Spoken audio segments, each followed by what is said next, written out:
بسم الله الرحمن الرحيم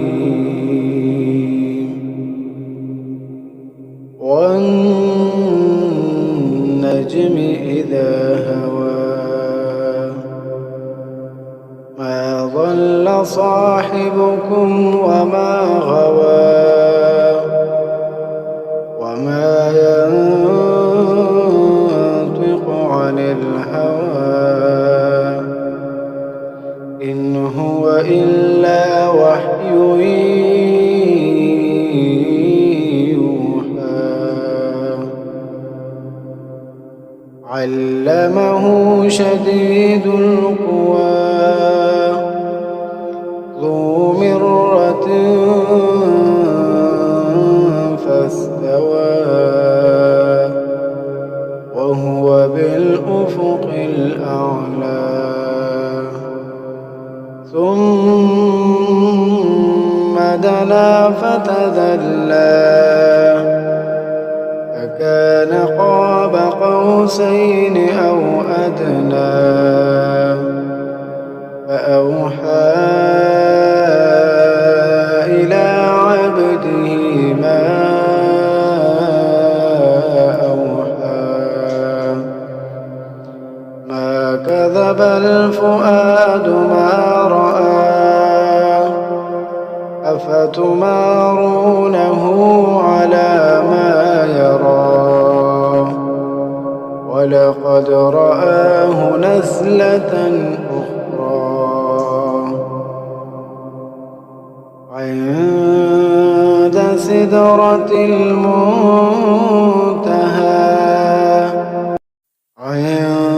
عندها جنة المأوى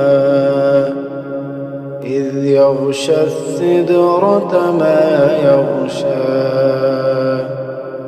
ما زاغ البصر وما طغى لقد رأى من آيات ربه الكبرى أفرأيتم اللات والعزى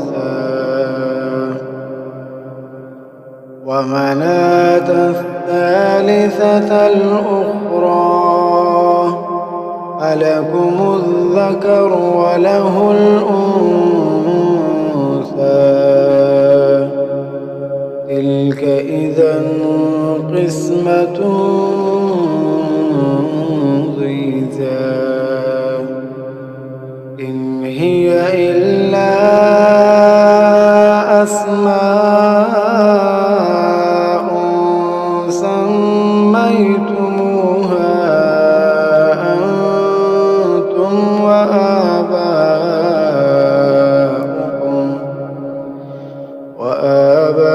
وآباؤكم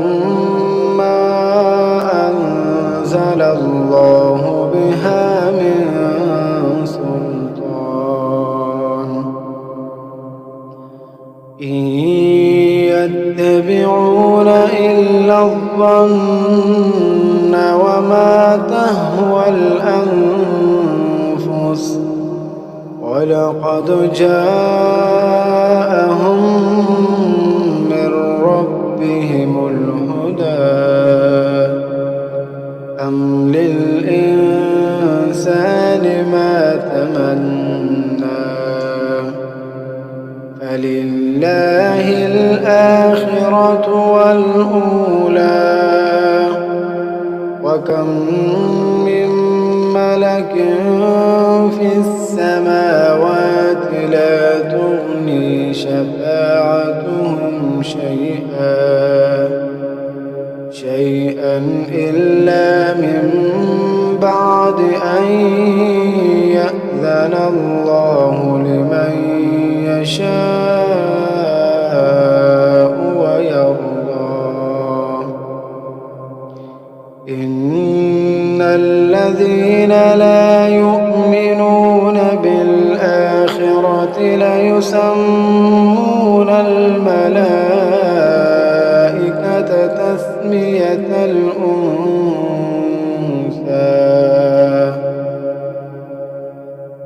وما لهم به من علم إن يتبعون إلا الظن وإن الظن لا يغني من الحق شيئا فأعرض عن من تولى عن ذكرنا ولم يرد إلا الحياة الدنيا ذلك مبلغهم من العلم إن ربك هو أعلم بمن ضل عن سبيله وهو أعلم بمن اهتدى ولله ما في السماوات وما في الأرض ليجزي الذين أساءوا بما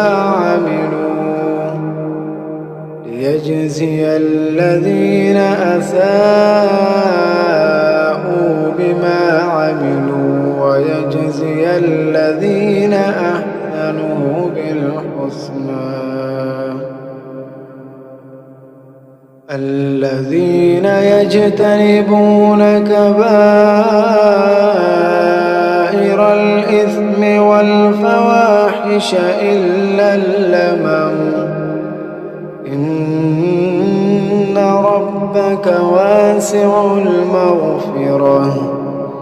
هو أعلم بكم إذ أنشأكم من الأرض وإذ أنتم أجنة في بطون أمهاتكم فلا تزكوا أنفسكم هو أعلم بمن اتقى أفرأيت الذي تولى وأعطى قليلا وأكدى أعنده علم الغيب فهو يرى أم لم ينبأ بما في صحف موسى وإبراهيم الذي وفى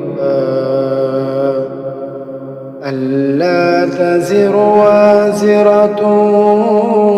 وزر أخرى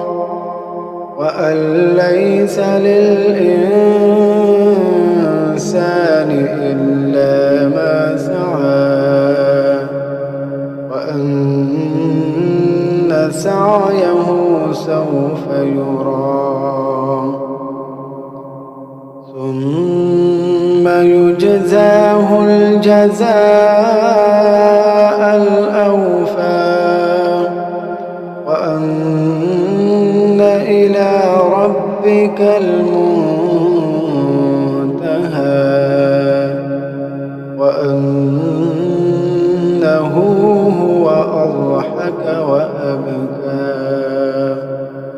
وأنه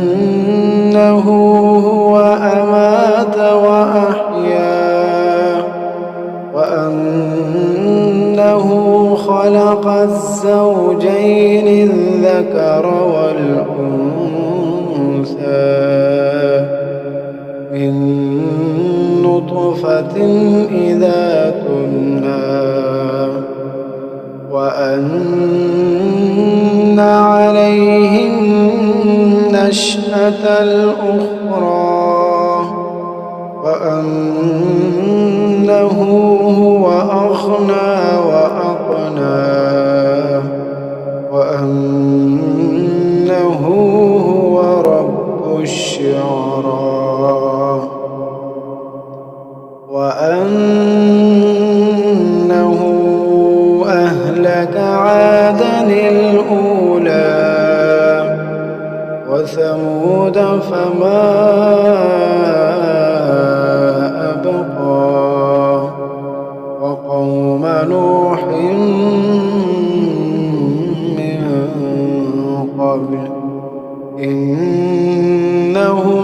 كانوهم أظلم وأطغى والمؤتفكة أهوى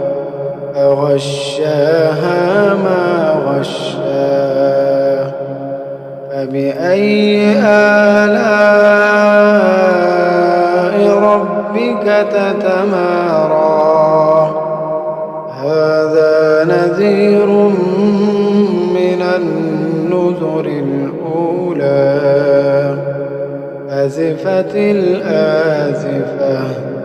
ليس لها من دون الله كاشفة أفمن هذا الحديث تعجبون وتضحكون ولا تبكون وأنتم سامدون